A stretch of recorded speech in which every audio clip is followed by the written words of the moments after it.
Halo semuanya. Selamat datang di episode Perdana Podcast. Sejarah. Tempat di mana kita membahas kisah-kisah yang pernah terjadi di tanah air. Sebelumnya, perkenalkan nama aku Puspita Mila Karina. Perkenalkan nama saya Zeko Sabrina Karina. Nama saya Aksal Dapazendan. Perkenalkan nama saya Tania Agatha. Dan di episode perdana pertama kita kali ini, kita akan bahas dua peristiwa besar yang mengguncang tanah air di abad 19. Yang pertama itu ada Perang Diponegoro dari Jawa, dan yang kedua ada Perang Padi dari Sumatera Barat. Dua kisah berbeda, tapi sama-sama penuh strategi dan keberanian. Jadi siapkan diri kalian untuk menyelami cerita perjuangan hidup makna ini. Kita mulai perjalanan. Benar-benar katanya itu Perang Diponegoro itu bukan sekedar tempuran aja ya, tapi merupakan simbol keamanan dan semangat dalam penjagaan. Ya. Emang iya? Iya. Ada yang tahu nggak sih kenapa perang ini tuh bisa disebut sebagai Perang Diponegoro?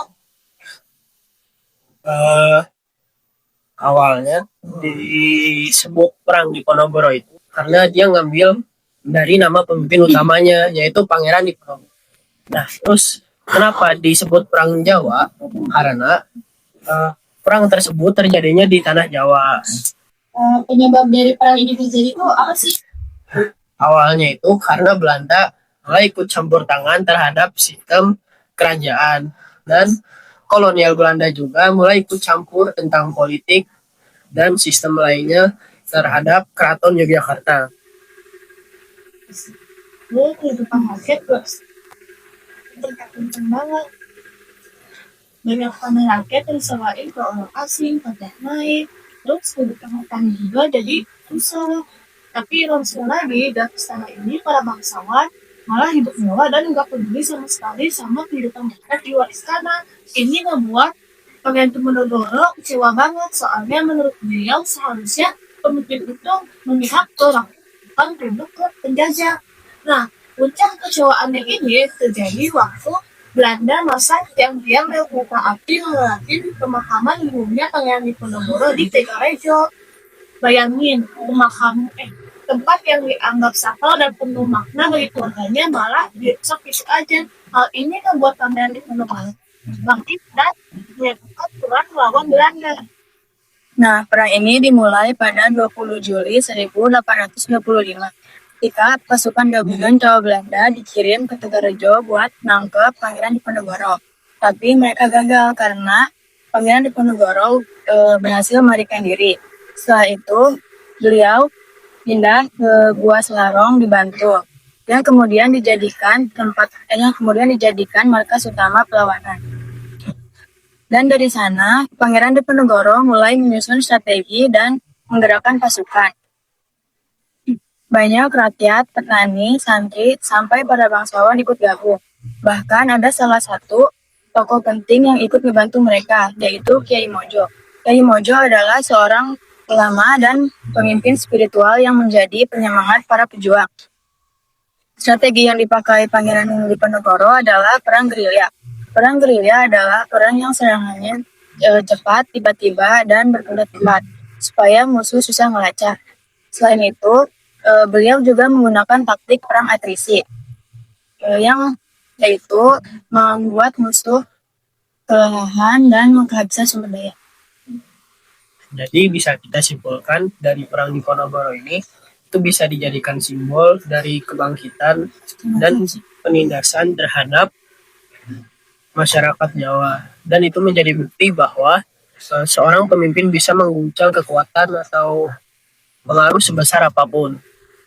Perang ini berlangsung selama 5 tahun, dari tahun 1805 sampai tahun 1809. Perang ini berlangsung di berbagai daerah, yaitu daerah Jakarta, Magelang, sampai Dulu, dan Dagelan. Meski akhirnya Pangeran Diponegoro tertangkap para wilayah Belanda saat perundingan di Magelang, belum tidak pernah padanya. Nah, benar banget tuh. Walaupun perang ini mengalami kekalahan, tapi juga meninggalkan semangat besar tentang perlawanan terhadap ketidakadilan dan penjajahan. Pangeran Diponegoro dibuang ke Manado dan akhirnya beliau meninggal di Makassar. Tapi namanya tetap hidup sebagai simbol perjuangan dan kehormatan bangsa.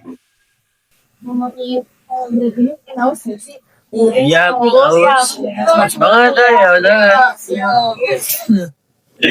udah. Oh. Ini nggak bisa gitu.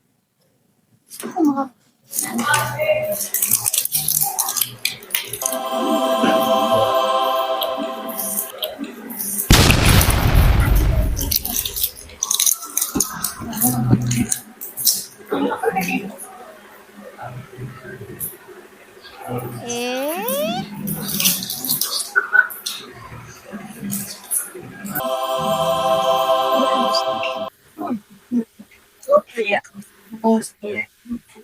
Ah,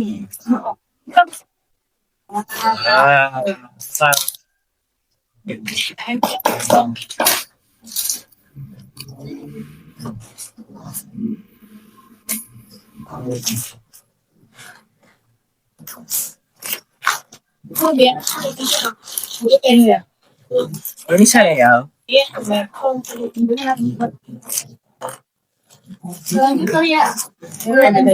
Jadi gue penjelasan singkat dari Ibu Isra, lanjut ke lagi. Dan segera kita akan menjadi pertarungan yang bisa menyusuri yang terjadi di tengah kota.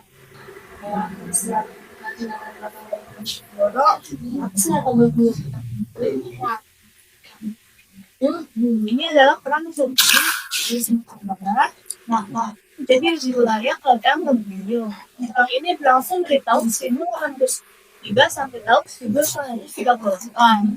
Perang ini melibatkan dua kelompok besar dan Padri dan kelompok Kadar. Kelompok Padri ini pengen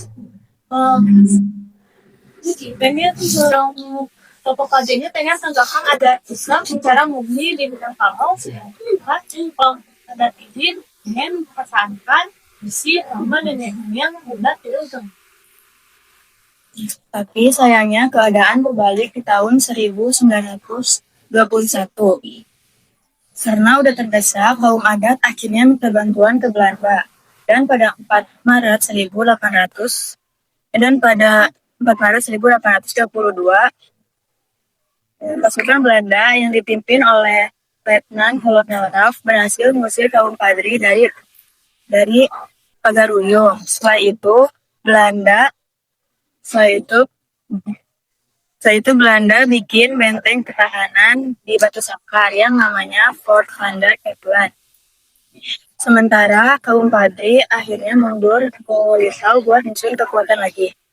Nah, penyebab utamanya perang ini terjadi karena ada perbedaan pandangan terhadap kaum adat dan kaum Patri. Nah, kaum Patri ini ingin menegakkan syariat Islam, sedangkan kaum adat ingin tetap dengan kebiasaannya, yaitu seperti minum minuman keras, judi, dan kalau ada ingin mewariskan itu harus lewat garis tangan ibu. Mereka udah pernah sempat melakukan perundingan, tapi itu nggak ada hasilnya. Dan pada tahun 1803 perang Padri terjadi. Puncaknya itu terjadi pada tahun 1815. Di saat itu kaum Padri dipimpin oleh Tuanku Pasaman dan pasukan Padri lainnya. Mereka menyerang kaum adat menuju kerajaan Paguyuran, dan saat itu dipimpin oleh Sultan Arifin. Bahkan saat itu Sultan Arifin melarikan diri dari kerajaan Pagaruyung, dan kaum Padri juga dibantu oleh tokoh-tokoh lainnya seperti Tuanku Nandrenceh dan pasukannya yaitu Harimau Nan Salapan. Bahkan mereka juga hampir sempat memenangkan peperangan loh. Dari sebelumnya yang awalnya banyak konflik antara sesama orang dan sahabat menjadi perang melawan Belanda. Dan tentunya, kalau ngomongin perang Padri, nggak lengkap tanpa nyebut Tuanku Imam Bonjol. Salah satu tokoh terkenal dalam perang ini. Beliau adalah seorang ulama dan pejuang tangguh yang terus berjuang melawan kekuasaan Belanda sampai perang berakhir di tahun 1838. Iya. Selanjutnya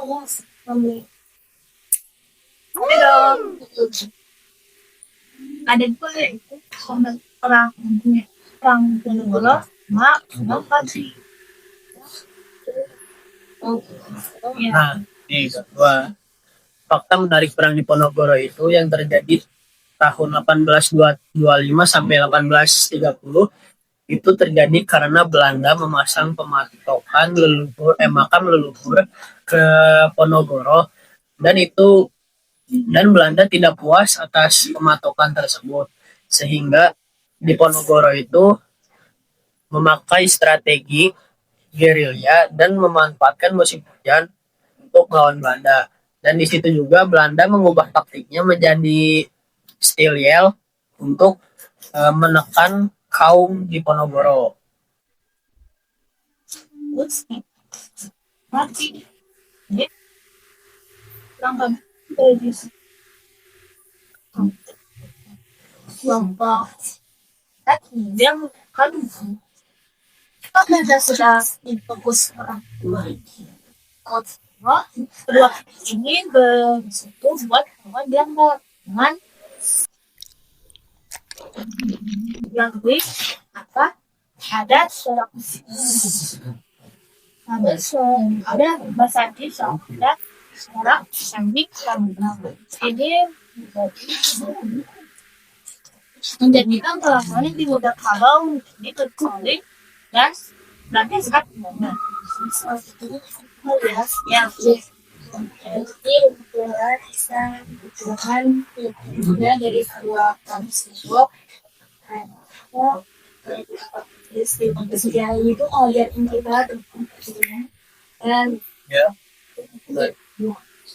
terima kasih sudah mendengarkan kami. Semoga kita dapat pelajaran yang ini bisa menginspirasi kita semua untuk terus menjaga semangat perasaan dan juga bahagia. Sampai jumpa pada episode selanjutnya. Dan jangan lupa untuk terus menggali sejarah agar kita tidak lupa mengenal akar dan jati diri bangsa kita. Salam sejarah. Salam sejarah.